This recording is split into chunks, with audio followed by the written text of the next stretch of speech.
Kay Kong Jude, napanood niyo po yung press conference ni Vice President Sara last Friday. Ano lang po yung reaction niyo doon sa mga sinabi niya doon sa press conference, uh, well, undermining or downplaying the impeachment made by the House against her? Well, halata lang naman no na the press con was, for lack of a better word, it was staged to present na ang Vice Presidente ay hindi apektado sa mga issue ito.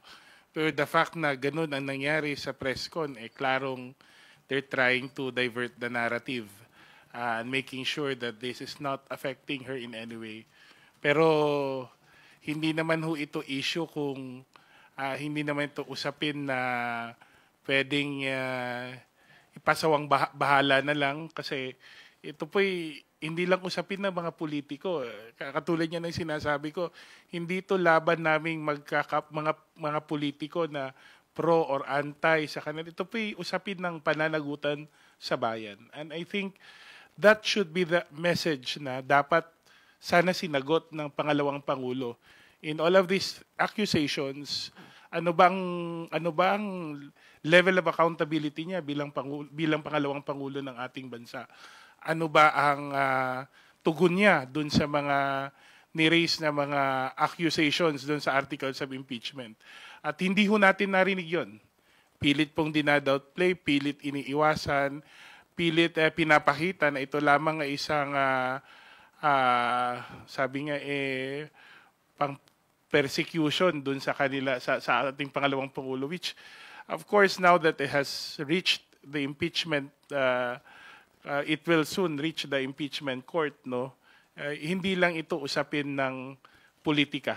Although this is they always say, while this is there are clear political considerations in the process, considering that the impeachment court is made up of senators who are politicians. Remember, this is also a constitutional process, and the submission ng Vice President sa prosesong ito ay hindi lamang it's not up to her to submit. It's our duty to hold ourselves accountable for our actions. Thank you, Dwight. Thank you po, thank you. Let's turn to Billy Begas from Abante Politico for his question. Itanong ko lang po, ipapasubpino niyo raw po yung mga bank accounts ni VP Sara. And para saan po? Well, ire-request po namin sa impeachment court dahil ang po pwede pong magsabina ay yung impeachment court. So mag-a-apply po kami sa impeachment court na ito'y masabina para lamang po ito sa mas tumibay pa yung mga ebidensya po natin. Ito'y dun sa SALN, sa issue po ng SALN.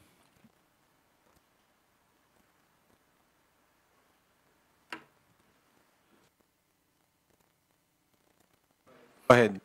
Hihingi na rin po ako ng reaction dun sa pagpa-file ng complaint kay Speaker Romualdez et al. Kanina po.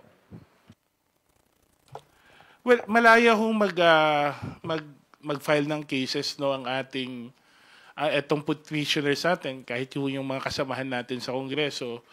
At dahil ito na yung naging isang usaping legal, mas mabuti siguro na antayin natin kung ano yung mga paratang na nilagay nila doon sa